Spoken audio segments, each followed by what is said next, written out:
I'm Len Monheit. I'm the moderator for one of the days that of the recent Future Microbiome virtual conference, which was held several weeks ago. And it's my pleasure to be here as doing a follow-up with one of our presenters, Noah Voreades from GenBiome Consulting. And we're furthering the conversation that he had about the real commercial opportunities, personalization, the linkages, the gaps in those linkages. And we're further extending his presentation from the Future Microbiome Conference. Welcome, Noah. Thanks so much, Len. I'm really glad we could have some additional dedicated Q&A time. I know there was a lot of questions that came in, and sorry I ran a little bit late, so I'm really glad we have this opportunity to continue our chat. Yeah. So, I mean, your brief that we talked about, I mean, you talked about the 5 years, microbiome broken free, being siloed, impacting everything from food and beverage to personalization. And we talked about supplements, food, bev, biotherapeutics. And you specifically were teeing up the key trends that are shaping commercialization, some of the limitations and challenges, the microbiome-based solutions that are standalone or adjacent, and disruptive. Yep. So I have it up now. Yeah, so as you mentioned, the blending of the biotech and the supplement CPG spaces, advancing trends in personalization in the microbiome space, whether the digital health space is going to be competitive or complementary, and then the evolving food and beverage landscape. And then, I think the biggest thing, which is I left for the end, because I think it encapsulates all of those previous trends, which is that the microbiome is going to become a feature versus a solely standalone element, outside of the therapeutic space. So within the, digital health supplement and food and beverage space, I think it's going to, stay a feature. Yep. Yeah. Okay, so we had a couple of questions during the talk. You talked about algorithm validation. And I think the context, or one of the contexts in which you did that, was large enough population-based research to validate the personalization schema and actually take that to commercialization. But let's talk about algorithm validation. What does it mean? What are the most successful companies in the microbiome space and beyond used to validate? And is there a smaller scale model that will work? Yeah.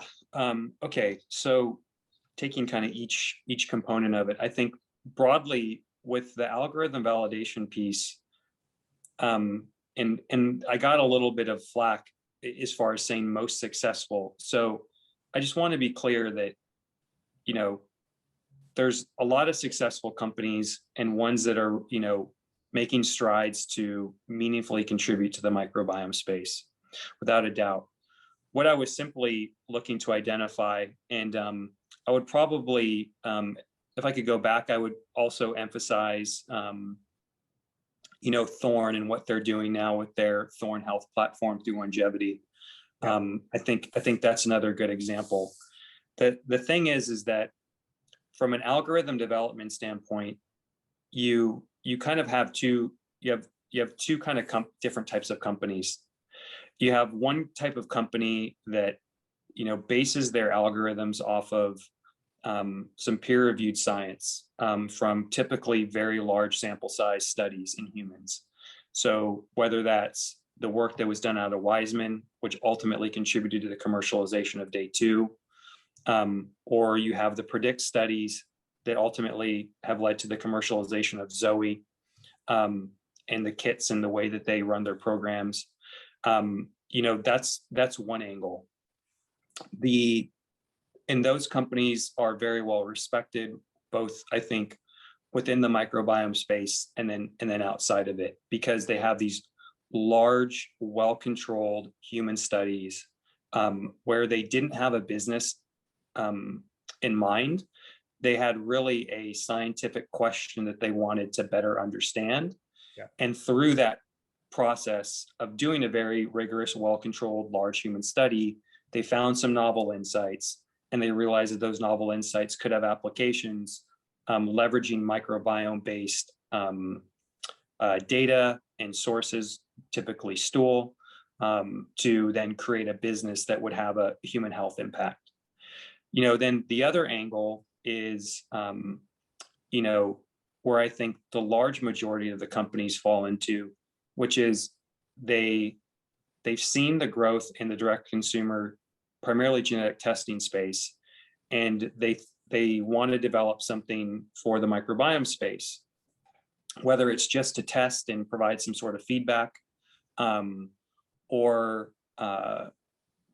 they want to marry that test to a product. So typically what they'll do is they'll go into the peer-reviewed literature, they'll read a lot of the papers, and from that, they'll develop, some sort of an algorithm that they feel is robust to then make either human health or product recommendations from. The challenge with that route is depending on the papers you use to select how you do the weighting criteria of each component of that algorithm, it can become a little bit messy. And if you don't have something to validate that, then you're going to have to validate those assumptions of what you make your algorithm from over time with customers basically taking the test and ultimately providing you with some kind of feedback through the data. And then I would say the third component is kind of vis-a-vis what 23andMe has done to some degree, in that you go out and sample a population, and from that population, then you start building the algorithms.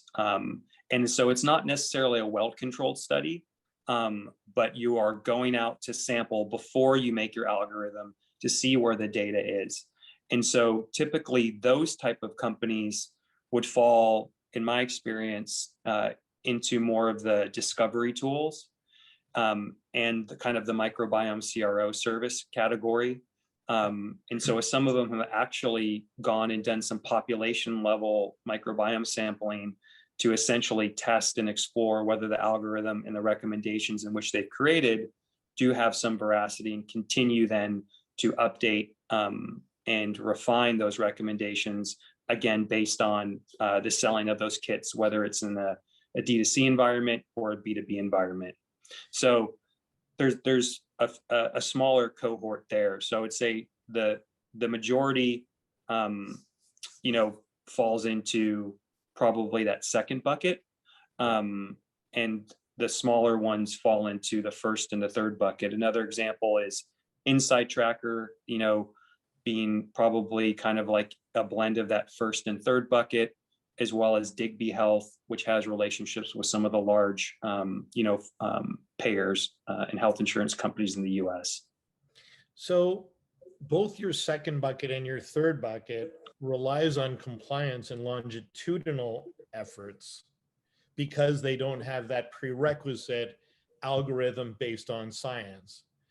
And that sort of that well-designed clinical approach, that's going to be a challenge, right? Because you're going to have drop-off in the business of personalization. So getting that critical mass and longitudinal is going to be a challenge. It is, but I also think it's important that, just because you come in with 1,000-person study, that data, while it's, probably fairly rigorously collected and collated and then put into an algorithm, I imagine that even those companies are, it would be most accurate to have to update those assumptions over time as well. So I think the longitudinal nature, the continued engagement to grow your sample size is critically important. And again, you have like the parallels of 23andMe and their millions of customers being able to continually refine algorithms where there's not a direct one-to-one association between a biomarker and a health outcome. So when we think about these more complex conditions, like stuff happening in our gut, or diabetes, glycemic management related conditions, or stuff as far as deployment of personalized nutrition or product recommendations, you're going to need larger and larger sample sizes and larger amounts of factors that go into those algorithms potentially. you are definitely going to need, probably in the microbiome side of things, larger, continued inclusion of more customers. Probably some longitudinal sampling might be really, really nice and good to have. And then potentially pairing of some non-microbiome data. For example, I have my Zoe kit that I'm going to start on Monday. They're going to give me a patch to wear for like, gosh, I think it's over a week to measure my glucose response or my glycemic response to foods, and they have specific foods they provided.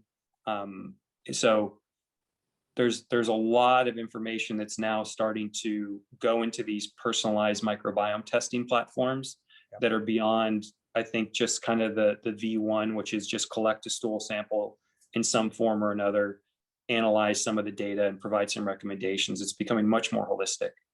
Yeah, makes sense. And I mean, we've touched on many aspects, but is there anything we've not just talked about that is a fundamental for commercial success in the personalization space as you see it evolving over the course of the next 3 to 5 years?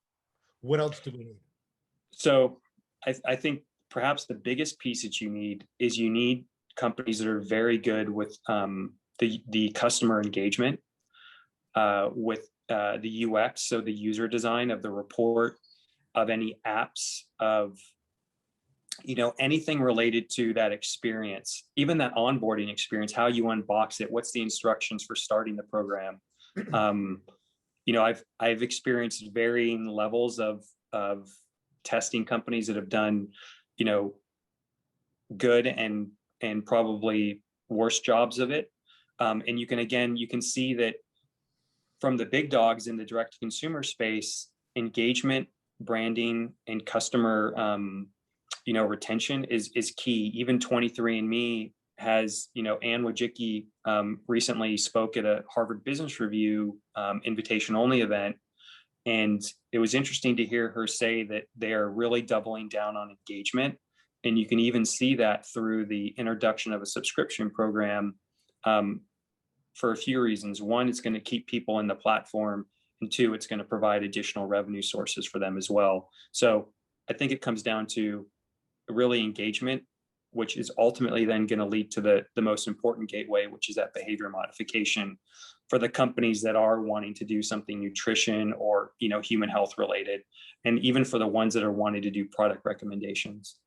Do you need a product? Is it an absolute requirement to have a product revenue model, or is the data, metabolomics, genomics, that management of portfolio enough, or do you need a product? I think if you look at, again, unfortunately, there's not a lot of data publicly available in the microbiome space from a testing perspective. We do have a lot of it on the genetic testing side for the larger publicly traded companies and the ones that are about to go public. From those companies, you can see that they're still losing money. And so there's a lot of consolidation happening. I think if you want to optimize your revenue potential, you're going to need, either some sort of subscription and or a product, because just a test by itself is going to be very challenging, I think, to scale substantial revenue. Okay, fair. Even as we were heading into the Future Microbiome Conference, so the week before, UBiome was in the news, and not in a favorable way. What's the lesson out of UBiome? I think it's unfortunate what happened to UBiome, but I think of all, what happened with UBiome, it was fundamentally an ethics and integrity situation. And so I guess if there is any good news about that, it's that's an isolated situation, hopefully, that is not indicative of the quality of microbiome testing. It's not indicative of what you get out to support human health. So while I think it's a temporary bump in the road, and it also potentially raises questions, I think, to some degree, about the speed in which you can commercialize testing in payer environments, and maybe some of the challenges there. But overall, I don't think it's going to have a long-term impact, the ultimate result of UBiome, just because it was it was basically a case of fraud versus a case of, failed expectations. However, I think what you did see with UBiome, interestingly, before all of that happened, was I think they started to realize that their original approach of just doing 16S might not have had enough, bioinformatic horsepower for what they were doing. And so they started to explore transitioning to shotgun metagenomic approaches. So, I think that might be a signal that, potentially a shotgun metagenomic approach for testing might be, beneficial moving forward. But I think net, it's not going to have a huge impact on the industry overall. Okay, I'm gonna segue, and we in the community, we are talking microbiome with like-minded people. Are we talking to ourselves, and are we convincing ourselves that microbiome slash personalization is as valid, as vibrant, and high promise? Or are we talking to a broader application and a real commercialization and an opportunity to change human health? Yeah, that's a great question. I think if you went to Main Street America and asked them about microbiome testing, I think the response you'd get is, "What's that?" Whereas I think if you went to mainstream America and said, "Hey, have you heard of genetic testing?" They'd be like, "Yeah, I've heard of 23andMe and Ancestry." So I think within the microbiome bubble, there's this belief that microbiome testing is going to explode, and it's definitely needed, and I think it is, but I don't know if the average consumer, there's enough awareness for its value for why you'd want to do it, and if there is enough desire fully at this point, it would have to depend on what's the value proposition that you're giving them. And so I think if the value proposition is hey, send me a poop sample, overcome the ick factor, pay 100 to 200, maybe a little more for a test, and I'll just kind of give you a snapshot of what's in your gut.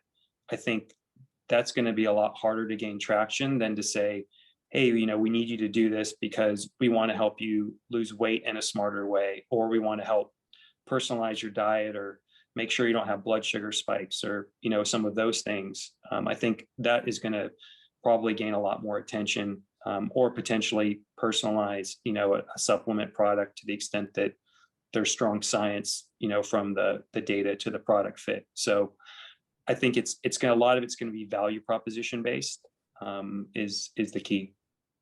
So you did talk a little bit about telehealth, digital health.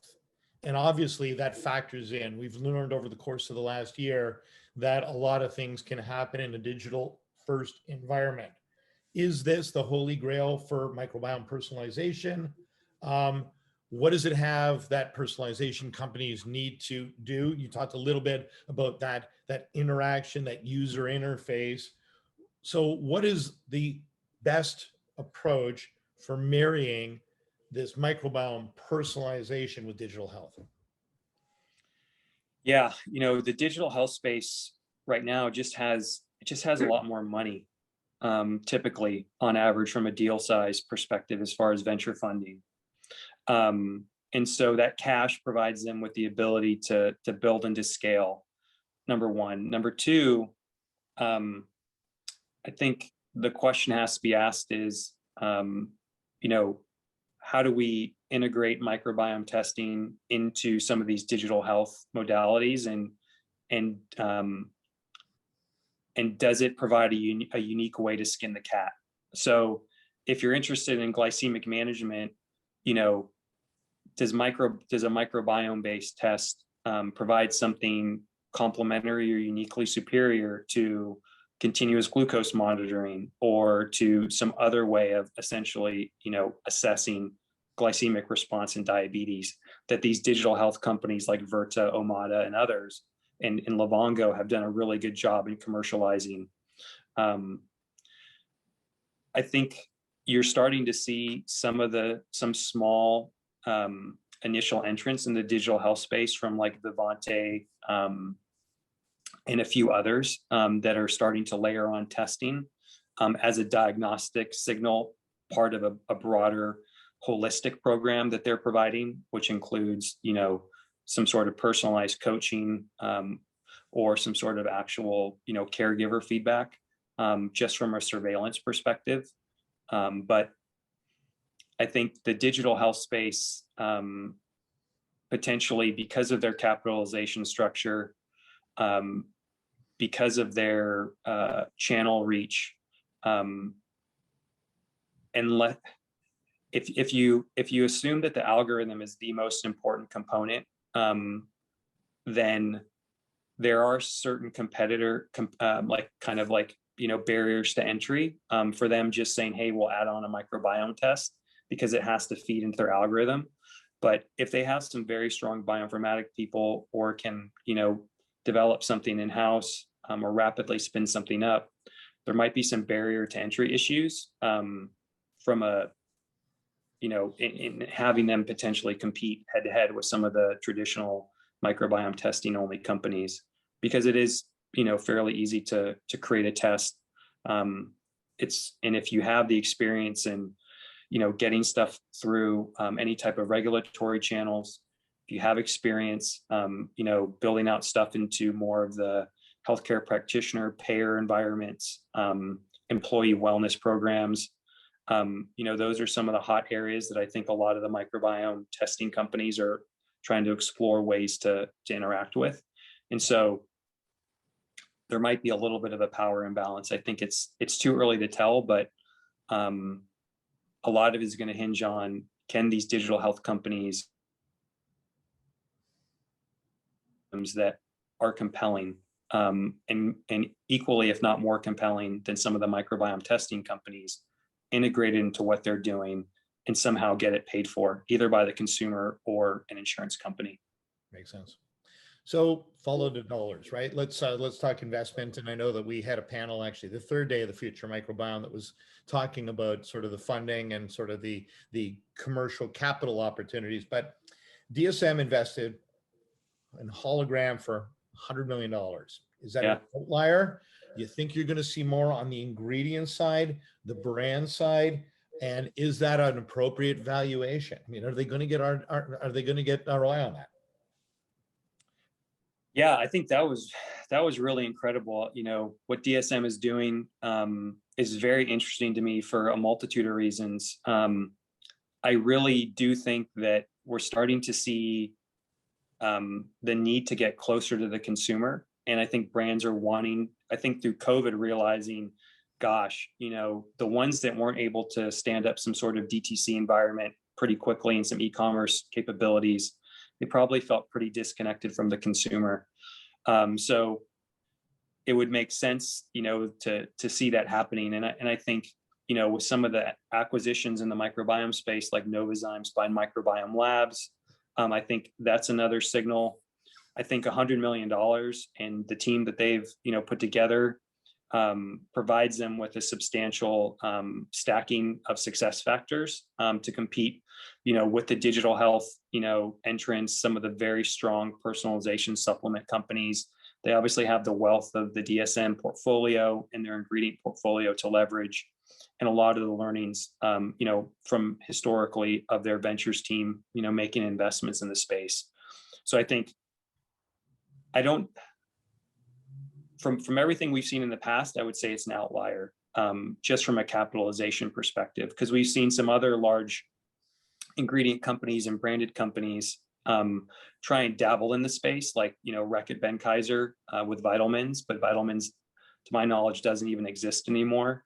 You had, I think, the Centrum brand with Rigor trying to do some personalization stuff there as well, but I don't know the status of it. So $100 million is a serious commitment, and for now, I think it's somewhat of an outlier outside of traditional M&A activity. But I think that we're going to continue to see an increase in this type of stuff, whether it's ingredient suppliers wanting to provide a turnkey, holistic, full spectrum microbiome solution to their branded to their branded ingredient and branded company partners that they sell into to say, hey, we have a test we can give you to basically turn on personalization for you immediately. Again, you're starting to see some of that with Biome Health and Standard Process. You're seeing it with Microbiome Labs and Cosmos ID. You're seeing it with, Diversigen with this, I think it was a skin microbiome company. You're seeing it with Microba through, their partnerships internationally, as well as the deal with Unilever. So I think it's going to only start increasing, and there really is only a small pool of companies that can provide those services and those activations. So I think it's going to increase, and it's going to become a lot more exciting. Interesting, fascinating.